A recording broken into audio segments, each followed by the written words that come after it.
Buenas noches a todos. El tema de hoy es malaria o paludismo. Ya no sé si han recordado algo de la historia de la malaria. Viene de mal aire, ¿sí? Antes se creía que la malaria provenía de cuando uno se acercaba al agua y es lo que llamaban el mal aire. Pero después, con el pasar del tiempo y mucho tiempo, se dio cuenta que era un vector el que transmitía esta enfermedad. Entonces, desde ahí se llama paludismo. Después de una tendencia sostenida hacia la reducción de la malaria desde el 2005 hasta el 2014, en los últimos años la región de las Américas experimentó un incremento en el número total de casos debido al aumento de estos. Desde el 2015, en la República Bolivariana de Venezuela, y al incremento de la transmisión en áreas endémicas de países como Brasil, Colombia, Guyana, Nicaragua, Panamá, y brotes en países que están avanzando hacia la eliminación de la malaria, tuvieron ciertos rebrotes. Entre estos países está Costa Rica, República Dominicana y Ecuador. Por otra parte, Paraguay y Argentina recibieron la certificación de países libres de malaria en julio del 2018 y en mayo del 2019, respectivamente. También se destaca el logro de El Salvador y Belice, quienes han mantenido 0 casos autóctonos desde el 2017 y el 2019, respectivamente. En lo que va de este año, el contexto de la pandemia del COVID-19, se observa la coexistencia entre la pandemia y la transmisión de la malaria en países endémicos. Esta situación es especialmente preocupante en áreas donde residen comunidades indígenas y en ciudades de la región amazónica de Brasil, Perú y en áreas de la región del Pacífico de Colombia. La situación de la malaria en toda la región está siendo impactada por la coexistencia de la pandemia COVID-19. En algunos de los efectos que esta tendrá en las acciones de la eliminación se presentan a continuación. Tenemos estos efectos como la reducción en la búsqueda de atención por sospecha de malaria debido a acciones impuestas debido a la pandemia COVID-19, cambios en las redes de salud, ausencia de sospecha de malaria por parte de los equipos de respuestas, reducción del personal de malaria por dedicarse a actividades relacionadas con COVID-19, interrupción de las actividades de los colaboradores voluntarios y la reducción de las actividades en la detección de casos por limitaciones en instaurar medidas de protección personal. Esto ha hecho que haya habido un descuido y por ende un ligero aumento en de la malaria en las Américas. En sí, el paludismo o malaria es una enfermedad producida por protozoos transmitida por la picadura del mosquito Anopheles que esté infectado.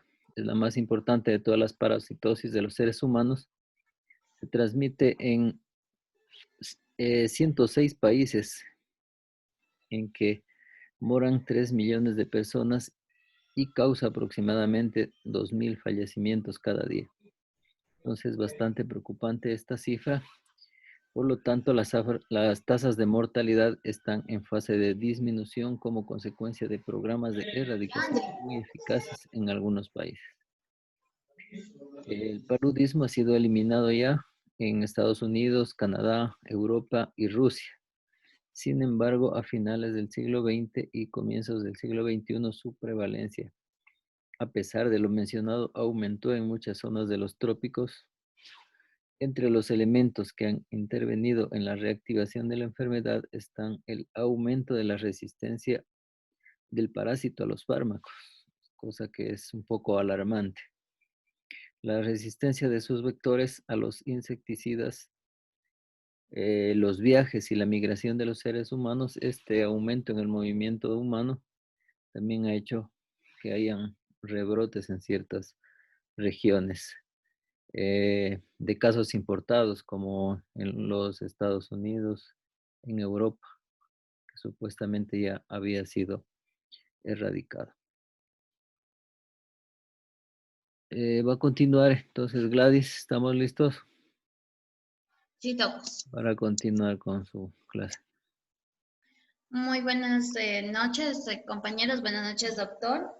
Continuando en sí con la exposición, vamos a hablar acerca de la malaria, o también llamada paludismo.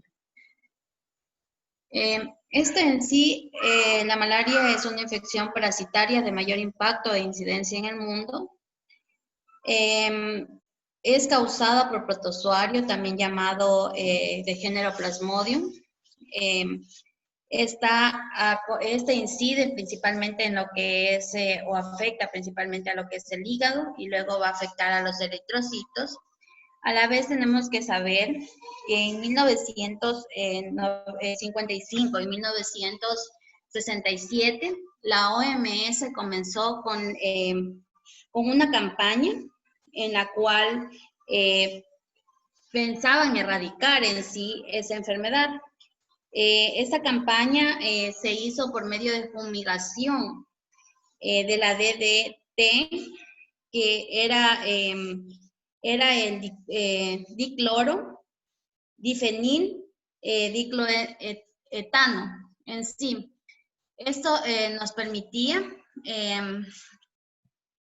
la fumigación en sí de este vector y matar lo que era el mosquito Anopheles, que es el principal transmisor en sí de esta enfermedad. Espérenme un ratito que no sé qué me pasa, se trabó la compu.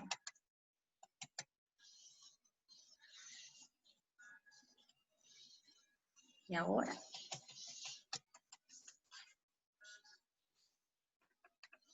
Ya. Ahí.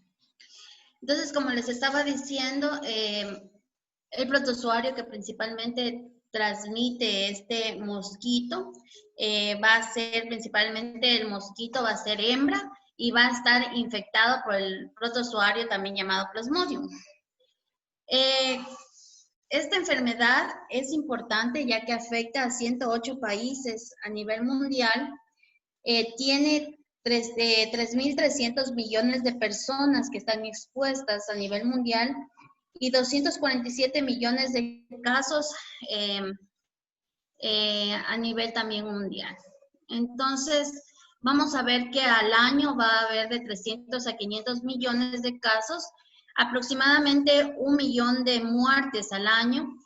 La edad que más contagios se registran es edades pediátricas, sobre todo menores a 5 años, y va a tener de 2.400 millones de personas en el mundo que viven en zonas endémicas para la malaria. Una de las principales zonas endémicas de la malaria va a ser África, que es la que presenta más casos a nivel mundial. Las especies que infectan en sí al hombre va a ser el Plasmodium vivax. Esta patología se encuentra en un 84%. Sin embargo, esta patología se presenta con una fase latente, que la vamos a ver a continuación, la cual puede presentarse en el ser humano a nivel, digamos, de 1 semana, 2 semanas, 1 año y hasta más tiempo. Puede permanecer en el ser humano latente hasta poder infectar. El Plasmodium falciparum es una de las principales protozoario, el cual se encuentra en sí vigente en nuestro país. Se encuentra vigente también en los demás países y provoca diferentes alteraciones, las cuales ya vamos a ver a continuación también. El Plasmodium malariae es uno de los que casi no se encuentra, es raro encontrarlo. Sin embargo, en África se encuentra presente, así también como el Plasmodium ovae, que es el más predisponente en esta zona, y también tiene una fase latente que ya la vamos a ver a continuación. El periodo en sí de incubación, vamos a ver que el falciparum va a ser entre 9 a 15 días. Por eso las personas que contraen este parásito van a presentar síntomas entre más o menos 12 días.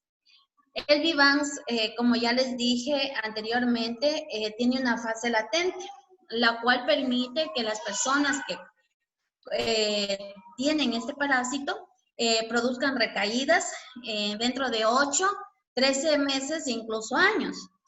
Puede mantenerse dentro del hígado. El Plasmodium malariae tiene una incubación de 20 a 40 días y un intermedio de 30 días. Vamos a ver cómo se infectan en sí los seres humanos. Entonces, no sé si ven la flechita, si les sale. Si me ayudan, si les sale la flechita. Sí sale. ¿Sí? Ya. Entonces, vamos a tener en cuenta que existe una persona contaminada, ¿ya? Dentro de estos existen 2 gametos que ya lo vamos a ver a continuación a lo que vamos haciendo, ¿ya? Estos son los gametocitos. Entonces, ¿qué pasa? El mosquito pica y absorbe estos gametocitos. Y por medio de una reproducción sexual dentro del mosquito va a formarse lo que es el cigoto, el ovocito y también lo que es el quiste.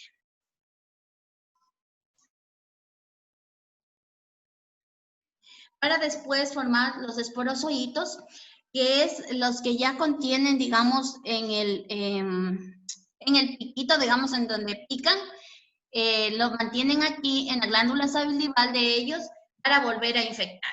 Entonces, ¿qué hacen? Una vez que ya se pone latente lo que es los esporozoitos, en lo que es el mosquito, entonces este pica, digamos, otra vez a otra persona y ¿qué provoca? Que los esporozoitos ingresen al cuerpo, ingresando al hepatocito o al hígado. El hepatocito lo que hace es producir lo que es los esquizontes hepáticos, donde se van a alojar los merozoitos, como lo vemos aquí. Estos merozoitos se van a mantener en el esquizonte hepático hasta que se reproduzcan y se hagan más merozoitos. En lo que es el Vivans y el oval, lo que va a producir es que estos merozoitos se van a volver hipnozoitos. Estos hipnozoitos se van a mantener, como les dije, en una fase aquí latente, en una fase, como decir, hipnosis, o sea, dormidos, los cuales se van a mantener por días, meses o años dentro del hígado. ¿Ya? Una vez que los merozoitos, digamos, en falciforme, va a producir la ruptura, entonces estos merozoitos van a ir al torrente sanguíneo. Al ingresar al torrente sanguíneo van a producir, van a acoplar en sí a un eritrocito, en la cual van a replicarse formando de nuevo lo que son los equisontes, y esos equisontes van a propagarse en sí dentro de lo que es el eritrocito, formando lo que es un equisonte intraeritrocitario. Este esquizonte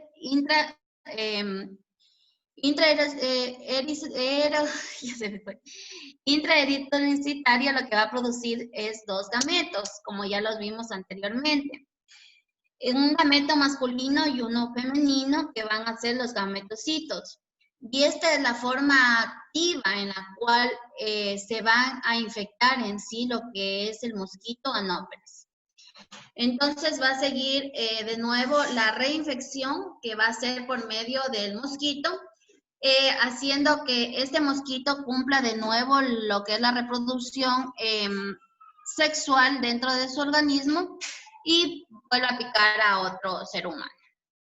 Lo podemos ver aquí.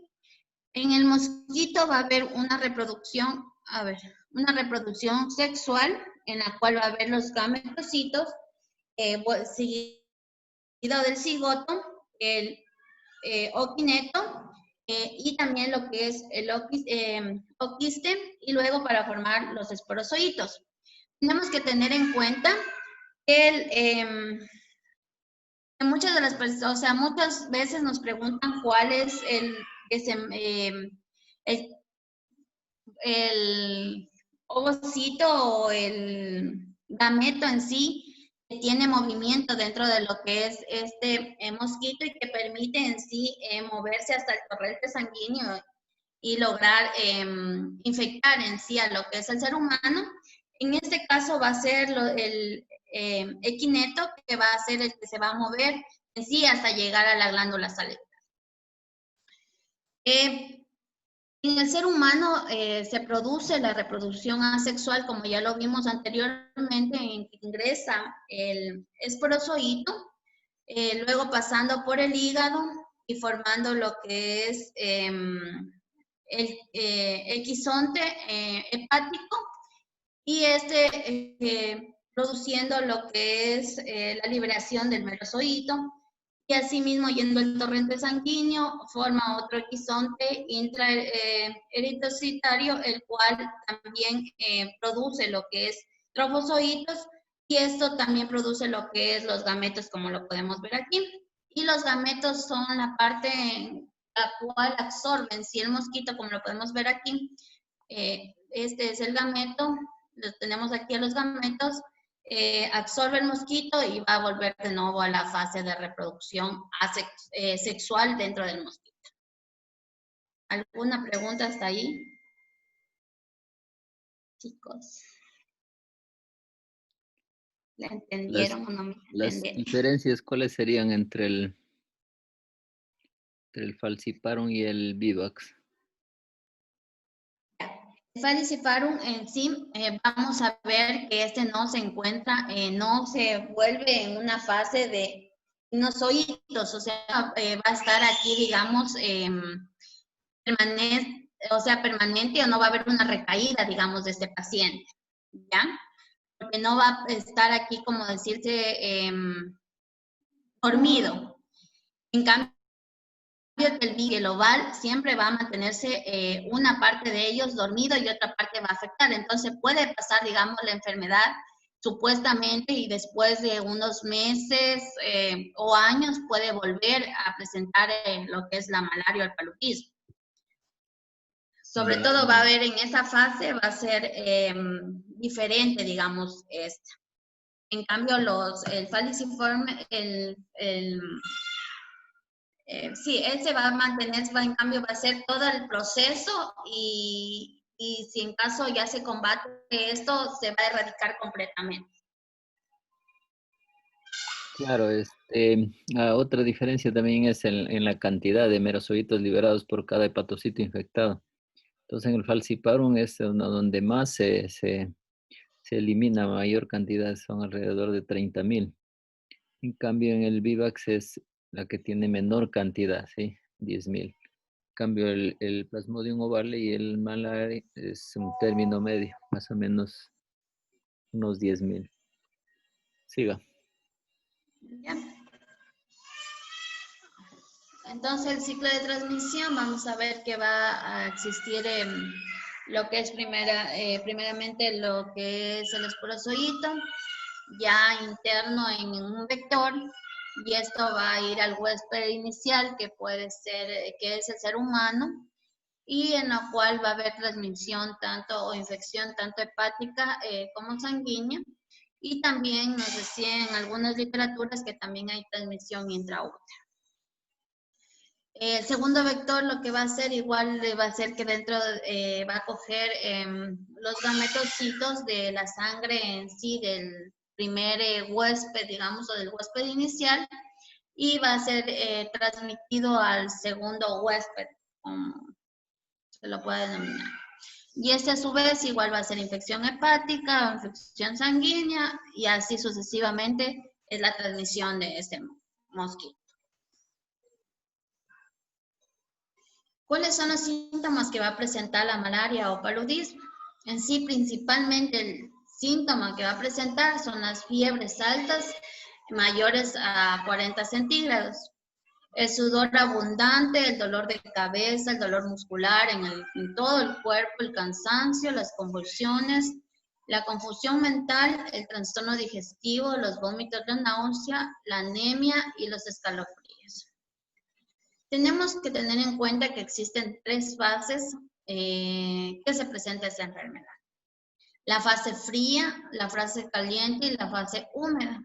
Dentro de la fase fría vamos a ver que nuestro paciente va a presentar escalofríos, malestar general, cefalea, náuseas, vómito, frío intenso, castañeo de los dientes, piel de gallina, pálida y seca, pulso rápido y débil y cianosis distal.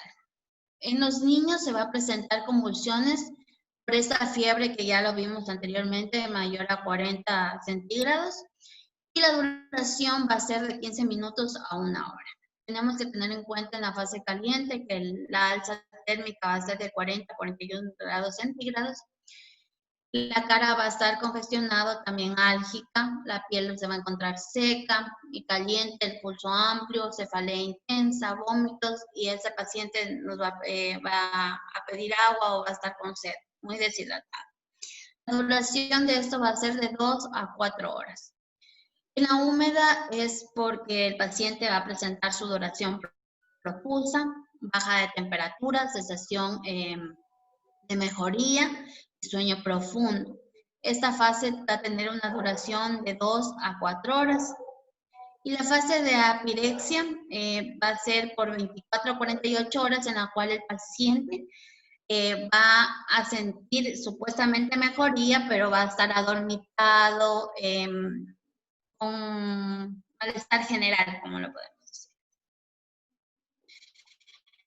Las personas que están vulnerables en sí a esta enfermedad son los niños, como ya lo dijimos anteriormente, menores, sobre todo menores de 5 años, mujeres embarazadas y turistas sin protección, los cuales van a, sobre todo, a zonas endémicas.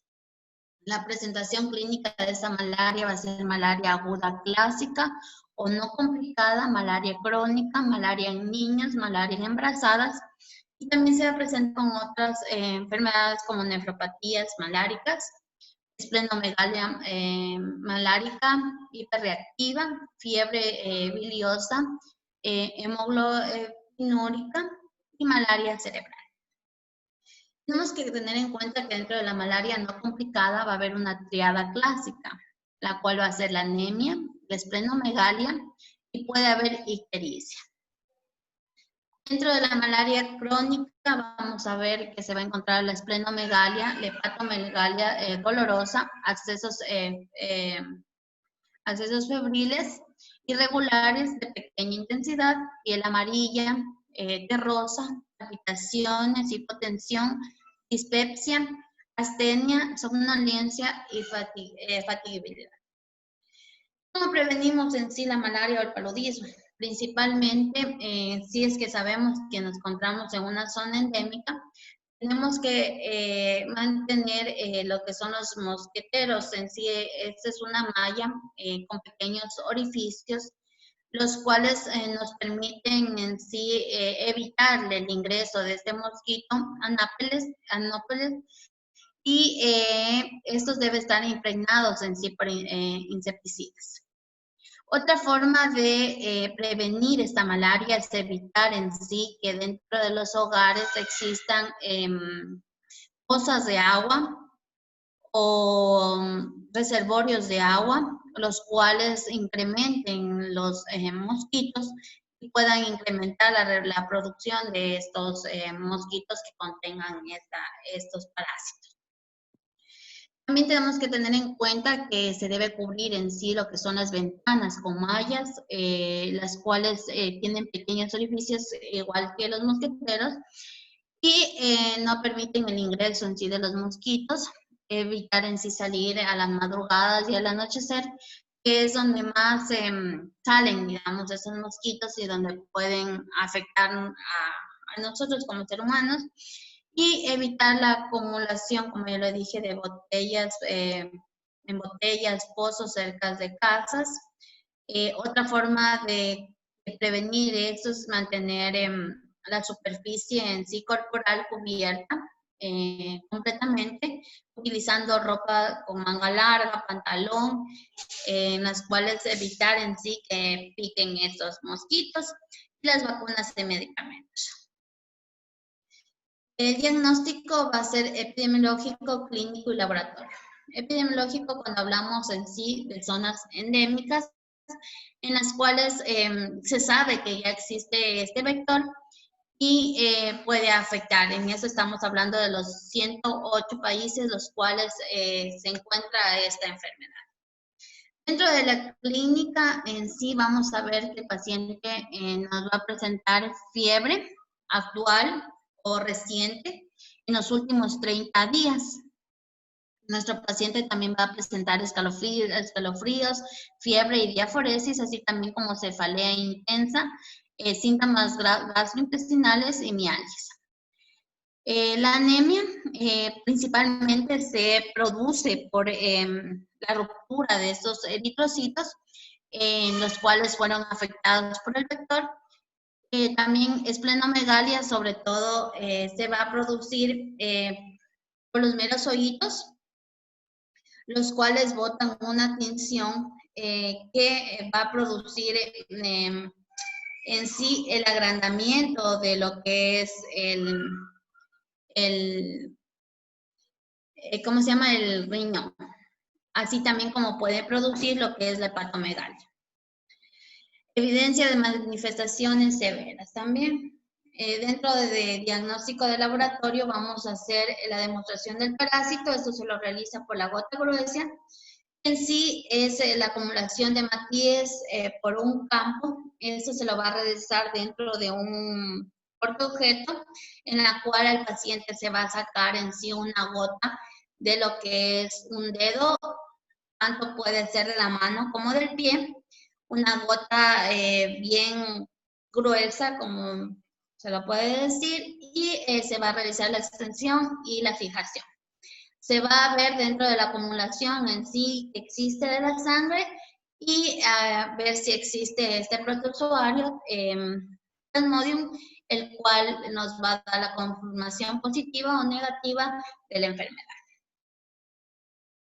Dentro del tratamiento para todas las especies, en la mayoría de los países es utilizada la cloroquina. Eso se va a utilizar 10 miligramos sobre kilogramo peso en 1 a 2 días. En el tercer día se va a bajar la dosis a la mitad, que es 5 miligramos sobre kilogramos. Y un tratamiento adicional, sobre todo para lo que es para los gametocitos en sí va a ser la primaquina, y también para lo que es en el caso de los merozoitos que quedaban en latencia, cómo iban a hacer en el parásito del glans, para eso también se utiliza. Se utiliza de 45 miligramos o 0.75 miligramos sobre kilogramos al día. Dentro de eso tenemos que ver que existe, al existir esto, nuestro paciente puede crear en sí una bacteriemia, que también va a provocar un CIRS, que puede provocar una sepsis, eso conllevar a una sepsis severa y a la vez a un shock séptico. Entonces, para esto vamos a tener la definición de cada uno de estos. Existe una infección, que es la presencia de un microorganismo en un sitio estéril. Esta bacteriemia va a ser la presencia de bacterias en sí en el torrente sanguíneo. El CIRS va a ser la respuesta sistémica a cierto grado de estrés o de estímulo del agresor. La sepsis va a ser la respuesta sistémica ante un estímulo infeccioso. Asimismo, tenemos que la sepsis severa va a ser la sepsis con disfunción de órganos distantes en sí al sitio de infección, hipoperfusión e hipotensión. El shock séptico va a ser lo que es la sepsis más hipotensión. que a pesar de la fluidoterapia en sí no va a ceder, entonces requiere de terapia vasopresora. Esto va a permitir provocar en sí perfusión anormal dada por esos sistemas, entonces se produce una acidosis láctica, la oligouria, un estado mental alterado e injuria pulmonar aguda. El shock séptico refractario, él no va a responder en sí luego de 1 hora al manejo de vasopresor, que sí lo responde al shock séptico normal. Los criterios para considerar un CIRS va a ser la temperatura mayor a 38 grados o menor a 36 grados. Frecuencia cardíaca mayor a 90 latidos por minuto, frecuencia respiratoria mayor a 90 latidos por minuto, o también lo que es la presión de carbono. Presión arterial de CO2. Es de CO2. Este va a ser mayor a 32 milímetros de mercurio, así también como lo que son los leucocitos, van a ser mayores a 12.000 por campo, así también como pueden ser menores a 4.000. Y menores a 10% de las células inmaduras blandas.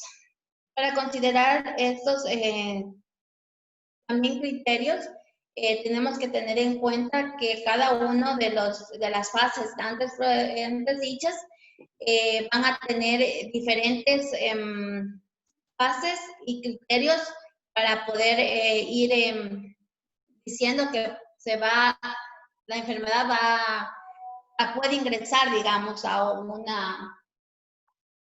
una fase de sepsis grave, de sepsis recurrente y así también a una fase de lo que puede provocar hasta la muerte. Entonces tenemos que tener en cuenta que el criterio para sepsis grave va a ser la hipertensión inducida por sepsis, el lactato por encima de los límites máximos normales en laboratorio, la diuresis menor a 0,5 mililitros sobre kilogramos hora durante más o menos 2 horas a pesar de la reanimación adecuada con fluidos, la lesión pulmonar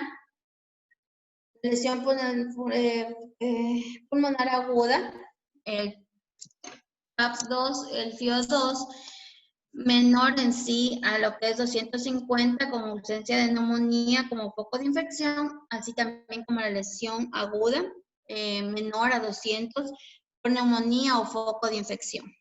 Creatinina mayor a 2, bilirrubina mayor a 2, recuento de plaquetas menor a 1.000, a 100.000 en sí, y también lo que es la coagulopatía. Los criterios de un shock séptico vamos a tener que la presión arterial media va a ser menor a 60 miligramos sobre a 60 miligramos. También a pesar de la resucitación, o sea, de haber colocado líquidos, vamos a ver que se va a encontrar o mantener en sí menor a 60. Y esto requiere en sí de dopamina, noradrenalina y adrenalina. Dopamina puede ser menor a 5 mg sobre miligramos, la noradrenalina 0.25 y la adrenalina igual mayor a 0.25. Estas dos, tanto la sepsis severa como el shock séptico, tienen que tener los criterios de la presión arterial media, la presión arterial media mayor o menor de 60 miligramos. La secuencia clínica, como ya lo dijimos al principio, va a ser sepsis, síndrome de sepsis severa, síndrome séptico temprano, refractario, así también como lo que es el síndrome de disfunción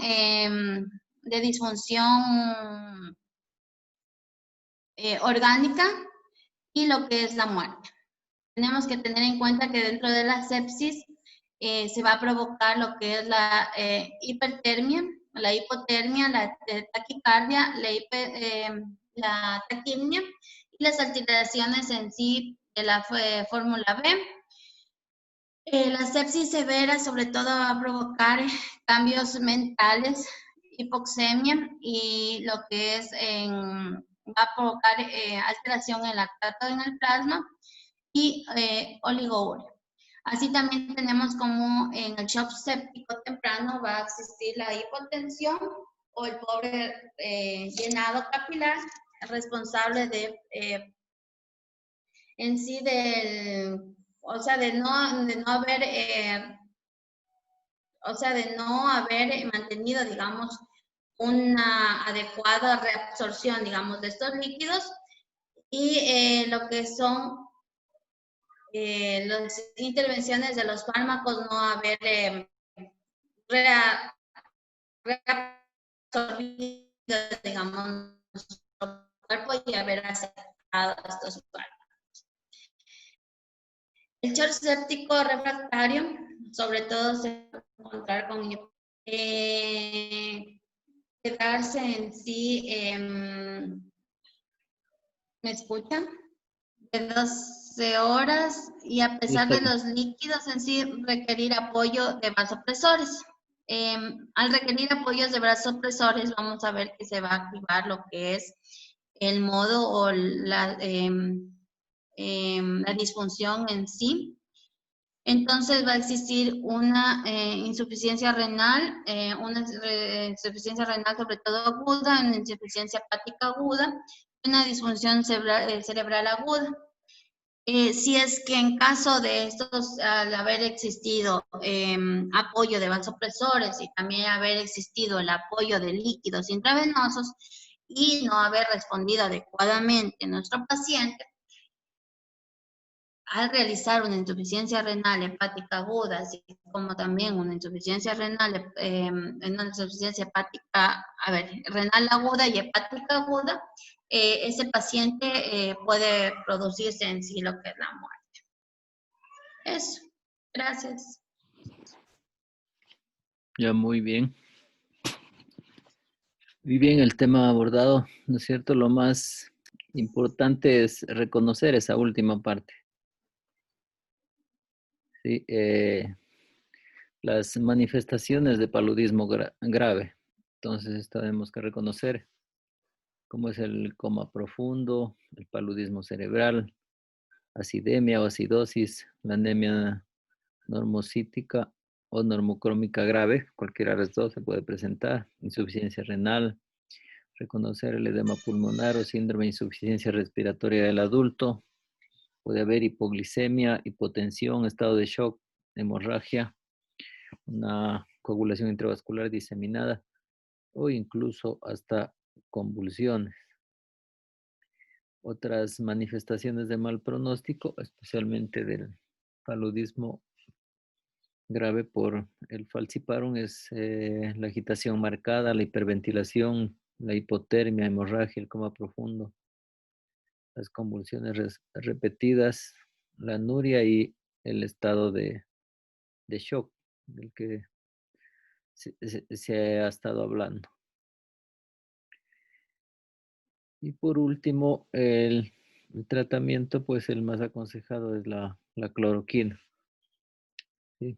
Se puede administrar unos 10 miligramos de cloroquina base por kilo de pesos como dosis de inducción y luego 5 miligramos por kilo de peso a las 12, 24 y 36 horas. Eh, la amodiaquina, esa no la tenemos acá. El artesunato tampoco la tenemos acá.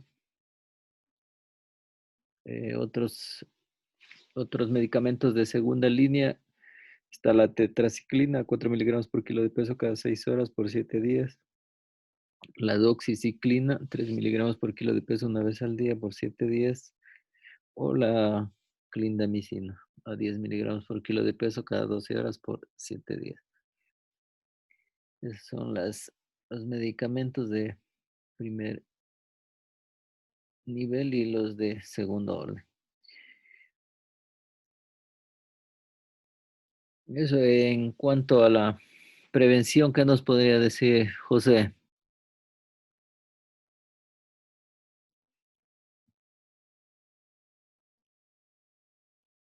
También con lo que son estos mosqueteros, igual con repelente para evitar mantener lo que son botellas con agua o pozas con agua a nivel de lo que son de la casa, mantener lo que es mantenerse fuera de estas zonas endémicas, digamos, en algunas. Sería el uso de mallas milimétricas, como mencionó la compañera, y evitar salir en noches y madrugadas donde los mosquitos puedan tener más fácil el acercarse a los humanos.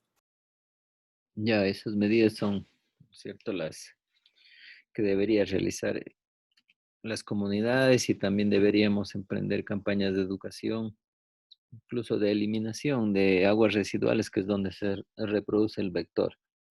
Entonces, debemos romper cualquier eslabón de la cadena epidemiológica para poder contrarrestar al, a esta infección eh, a través de estas medidas. Hay otras recomendaciones que se puede realizar, esto ya a nivel macro, ¿no es cierto?, a nivel del Ministerio de Salud. Debería proteger ante todo la salud de los trabajadores y todos los involucrados en las acciones de la malaria, particular con a nivel nacional responsables de respuesta, incluso ahora que tenemos ante la pandemia del COVID-19, disposiciones nacionales para asegurar y mantener el diagnóstico temprano de malaria ante cualquier caso de fiebre en áreas endémicas reconocidas. Esto es lo que estaba pasando en Guayaquil, pero con el dengue. Otro sería acelerar los procesos de compra de antimalíricos y pruebas de diagnóstico rápido, asegurando suficiente cantidad de existencia en las almacenes centrales y en hospitales. Brindar las soluciones normativas, financieras y logísticas para el mantenimiento de estas acciones básicas de diagnóstico oportuno, el tratamiento y la prevención en la malaria. La comunicación para orientar a los pacientes con fiebre sobre la demanda y el acceso al diagnóstico y tratamiento de malaria en puntos fijos. Realizar las campañas de distribución, tanto del plaguicida para matar al vector, como también distribuir el medicamento en forma equitativa en zonas endémicas.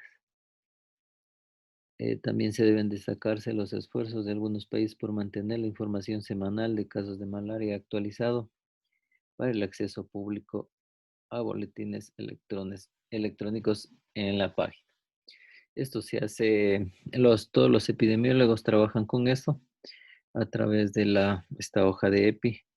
Entonces, en cada semana van reportando el número de casos de cada una de estas patologías de notificación obligatoria. Entonces, esto también es importante para mantener a la gente alerta y para estar al tanto, ¿no es cierto?, de los nuevos casos. Entonces, así como se lo ha tratado al COVID, se debería tratar todas las infecciones de notificación obligatoria. Entonces, hasta ahí quedaríamos. El día de mañana le tocaría a Anita una clase presencial con el tema que estaba pendiente.